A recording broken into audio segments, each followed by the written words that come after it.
오늘 우리에게 주시는 하나님의 말씀은 예레미야 29장 15절부터 23절 말씀입니다. 예레미야 29장 15절부터 23절 말씀 함께 읽겠습니다. 너희가 말하기를 여호와께서 우리를 위하여 바벨론에서 선지자를 일으키셨느니라. 다윗의 왕자에 앉은 왕과 이 성에 사는 모든 백성 곧 너희와 함께 포로되어 가지 아니한 너희 형제에게 여호와께서 이와 같이 말씀하셨느니라. 만군의 여호와께서 이와 같이 말씀하시되 보라, 내가 칼과 기근과 전염병을 그들에게 보내어 그들에게 상하여 먹을 수 없는 몹쓸 무화과 같게 하겠고, 내가 칼과 기근과 전염병으로 그들을 뒤따르게 하며 그들을 세계 여러 나라 가운데에 흩어 학대를 당하게 할 것이며, 내가 그들을 쫓아낸 나라들 가운데에서 저주와 경악과 조소와 수모의 대상이 되게 하리라. 여호와의 말씀이니라. 너희들이 내 말을 듣지 않았기 때문이니라. 내가 내 종 선지자들을 너희들에게 꾸준히 보냈으나 너희는 그들의 말을 듣지 않았느니라. 여호와의 말씀이니라. 그런즉 내가 예루살렘에서 바벨론으로 보낸 너희 모든 포로여, 여호와의 말씀을 들을지니라.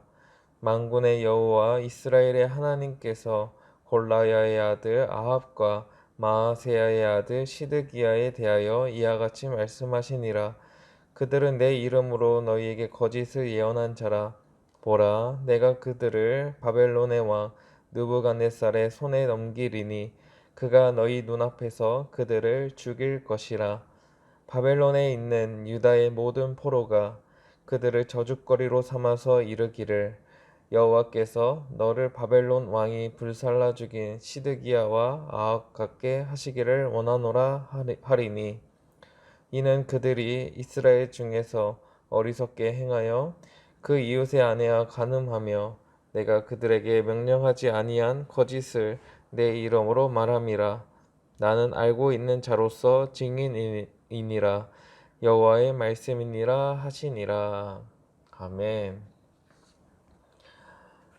오늘도 하나님의 은혜와 평강이 우리 모든 성도님들에게 함께 하시길 소망합니다. 남유다는 이제 큰 위기에 빠져 있습니다. 바벨론의 느부갓네살 왕이 쳐들어옵니다. 왕을 비롯해서 여러 사람들은 포로로 끌려가게 됩니다. 이러한 상황 가운데 하나님의 진노는 멈추지 않습니다.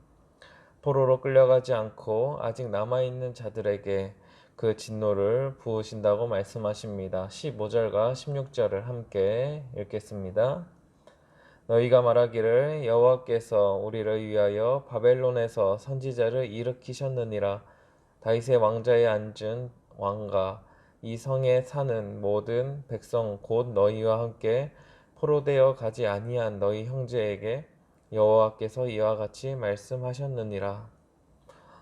이 부분에서 심판의 대상이 누구인지를 말씀하십니다.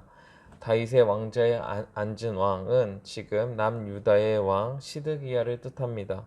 시드기야는 남유다의 마지막 왕이고 이 남유다는 다윗의 왕조를 뜻합니다.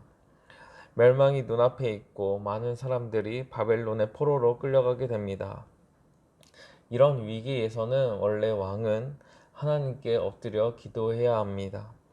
자신의 들의 죄뿐만 아니라 나라의 죄악을 회개하며 하나님의 자비를 구해야 합니다. 하지만 왕은 그렇게 하지 않았습니다. 그저 바벨론이라는 나라에 벌벌 떨고만 있었을 것입니다. 또한 포로로 끌려가지 않았던 자들 역시 이 위기 때에 하나님을 의지하고 하나님께 기도했어야 합니다. 하지만 나라가 어떻게 되든 하나님을 찾지 않았고 예레미야 선지자의 선포에 귀를 기울이지 않았습니다. 회개하며 죄를 돌이킬 기회를 주었음에도 그 기회를 놓치고 말았습니다. 이러한 자들에게 하나님께서는 심판을 선포하십니다. 17절과 18절을 함께 읽겠습니다. 만군의 여호와께서 이와 같이 말씀하시되 보라, 내가 칼과 기근과 전염병을 그들에게 보내어 그들에게 상하여 먹을 수 없는 몹쓸 무화과 같게 하겠고, 내가 칼과 기근과 전염병으로 그들을 뒤따르게 하며 그들을 세계 여러 나라 가운데에 흩어 학대를 당하게 할 것이며 내가 그들을 쫓아낸 나라들 가운데에서 저주와 경악과 조소와 수모의 대상이 되게 하리라. 하나님께서는 칼과 기근과 전염병을 보내신다고 말씀하십니다. 칼은 바로 외부의 침략을 말합니다. 적군의 칼에 처참하게 죽어가고 있는 또 죽어가게 되고 많은 사람들은 포로로 끌려가게 됩니다. 나라의 식량과 보물들 또한 빼앗기게 되고 또 많은 어려움을 겪게 되는 것입니다. 또한 기근은 생존에 있어서 아주 치명적인 재앙입니다. 물이 말라가면 사람뿐만 아니라 동물과 식물 또한 큰 타격을 입게 됩니다. 결국 사람들이 먹고 살 수 있는 것이 물과 또 동물, 식물들이 모두 다 사라지고 마는 것입니다. 전염병 역시 무시무시합니다. 오늘날에도 우리가 여러 가지 약이 있고 치료 기술이 발전된 시대 속에서도 코로나 질병을 막지 못하는 것처럼 이 당시에는 전염병이 돌면 마을 전체가 사라지는 것과 같은 그 무서움이 있었을 것입니다. 결국 칼과 기근과 전염병은 나라 전체가 망하게 될 수밖에 없는 무서운 심판임을 보여줍니다. 상하여 먹을 수 없는 몹쓸 무화과 같이 된다고 말씀하십니다. 상품 가치가 전혀 없고 내다 버릴 수밖에 없습니다. 그 누구도 그 상품을 사는 사람이 없을 것이고 먹을 수도 없어서 버려지게 되는 그런 표현을 하고 있습니다. 또한 18절에서는 세계 여러 가운데에 흩어지게 되고 학대를 당하게 될 것이라 말씀하십니다. 저주와 경악과 조소와 수모를 당하게 될 것이라고 말씀합니다. 나라는 백성이 있어야 나라가 되는 것입니다. 그런데 백성이 흩어져 버리면 나라가 될 수가 없습니다. 완전히 산산조각 내시겠다고 말씀하시는 것입니다. 또한 온갖 저주의 대상이 되어버립니다. 흩어져서 어디에 간다 해도 환영을 받을 수 없고 늘 도망자의 인생 또한 나그네의 인생을 살 수밖에 없게 되는 무서운 심판을 받게 됩니다. 그렇다면 남유다는 왜 이러한 심판을 받게 되었을까요? 19절을 함께 읽겠습니다. 여호와의 말씀이니라 너희들이 내 말을 듣지 않았기 때문이니라 내가 내 종 선지자들을 너희들에게 꾸준히 보냈으나 너희는 그들의 말을 듣지 않았느니라 여호와의 말씀이니라.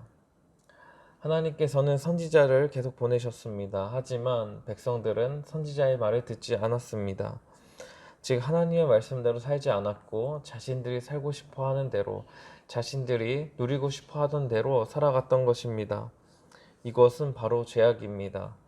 죄악된 본성의 핵심은 바로 자기 중심성입니다. 자기 중심적으로 생각하고 판단하는 것입니다. 그러하기에 하나님의 말씀이 들리지 않고 하나님의 말씀이 들린다 해도 그것을 거부하는 것입니다.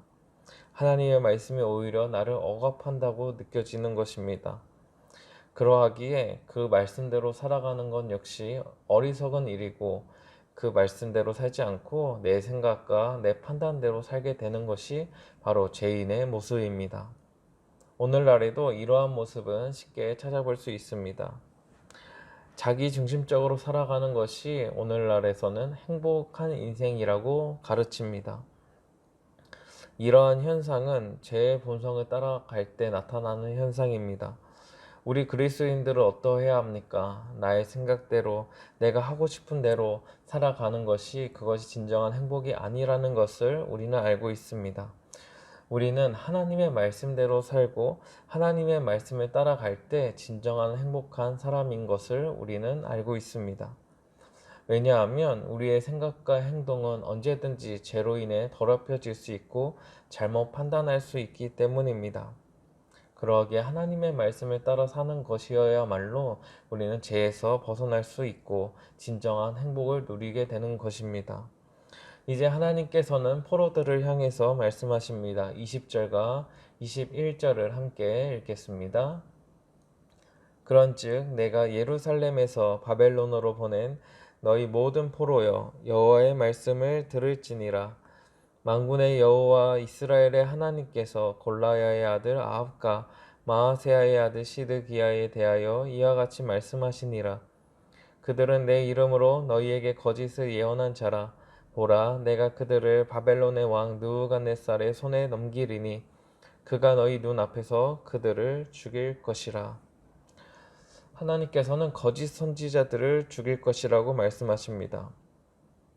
거짓을 예언했다는 것입니다. 하나님의 이름을 도용해서 자신들의 생각을 전한 것입니다.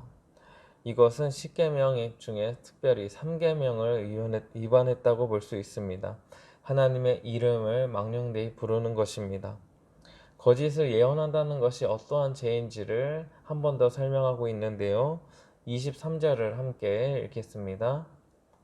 이는 그들이 이스라엘 중에서 어리석게 행하여 그 이웃의 아내와 간음하며 내가 그들에게 명령하지 아니한 거짓을 내 이름으로 말함이라. 나는 알고 있는 자로서 증인이니라. 여호와의 말씀이니라 하시니라. 거짓 예언한 것을 간음했다고 표현합니다. 즉 하나님과 이스라엘은 원래 친밀한 관계였습니다. 그런데 그 관계를 깨트린 것입니다. 마치 부부의 관계를 맺었지만 그것을 깨트린 간음죄와 같은 그런 무서운 죄라고 말씀하십니다. 거짓을 말함으로 그 관계가 무너진 것입니다. 하나님께서는 그러한 행동이, 그러한 거짓이 바로 잘못된 것임을 스스로 증인이 되셔서 밝히셨습니다. 하나님 앞에서 거짓을 고한다는 것은 하나님과의 관계를 끊는다는 것과 같은 것입니다. 사랑하는 성도 여러분, 남유다가 하나님의 심판을 받은 이유는 무엇입니까? 하나님의 말씀을 들어도 행하지 않았고 하나님의 말씀을 왜곡하며 자기 합리화를 했습니다. 이러한 모습이 우리의 삶 가운데 있진 않은지 살펴봐야 합니다. 익숙한 신앙생활은 우리에게 늘 착각을 주기 때문입니다. 하나님의 말씀을 행하는 모습이 없는 말뿐인 성도일 수 있습니다. 하나님의 말씀을 내 멋대로 합리화하고 해석할 수 있습니다. 성경에 하나님을 믿는 것이 아니라 내가 만들어낸 하나님을 믿고 있을지도 모릅니다. 내 생각대로 내 입맛에 맞는 그 하나님을 따르는 것입니다. 그래서 내 생각과 다르고 내가 판단해 봤을 때 내가 따르기 힘든 말씀은 내가 따르지 않고 내 입맛에 맞고 나에게 축복하는 말씀만 따르고 그것만 바라보는 것입니다. 오늘 심판의 말씀은 우리의 마음을 무겁게 만듭니다. 하지만 우리는 여기서 소망을 찾을 수 있습니다. 이 말씀을 통해서 우리는 하나님께로 돌아갈 수 있는 기회를 얻었기 때문입니다. 심판의 말씀이 들려지지 않는다면 우리는 제멋대로 살다가 멸망당할 뿐이지만 우리에게 그 말씀이 들려지고 우리가 이 순간 죄악의 자리에서 돌이키고 우리의 잘못된 모습을 깨닫게 된다면 그것이어야말로 우리는 하나님께로 다시 나아갈 수 있는 시간이 될 수 있습니다. 하나님과 친밀해질 수 있습니다. 하나님과 더욱 가까워지는 것입니다. 이를 통해 우리는 구원을 얻게 되고 죄에서 벗어날 수 있게 됩니다. 우리가 죄악으로 벗어날 수 있는 말씀이라면 우리의 마음을 조금 상하게 한다 해도 오늘의 심판의 말씀을 잘 기억하셔서 하나님 말씀대로 살아가고 죄악의 자리라면 그 무엇이든지 떠나는 저와 우리 성도님들 되시기를 기도드립니다. 함께 기도하시겠습니다.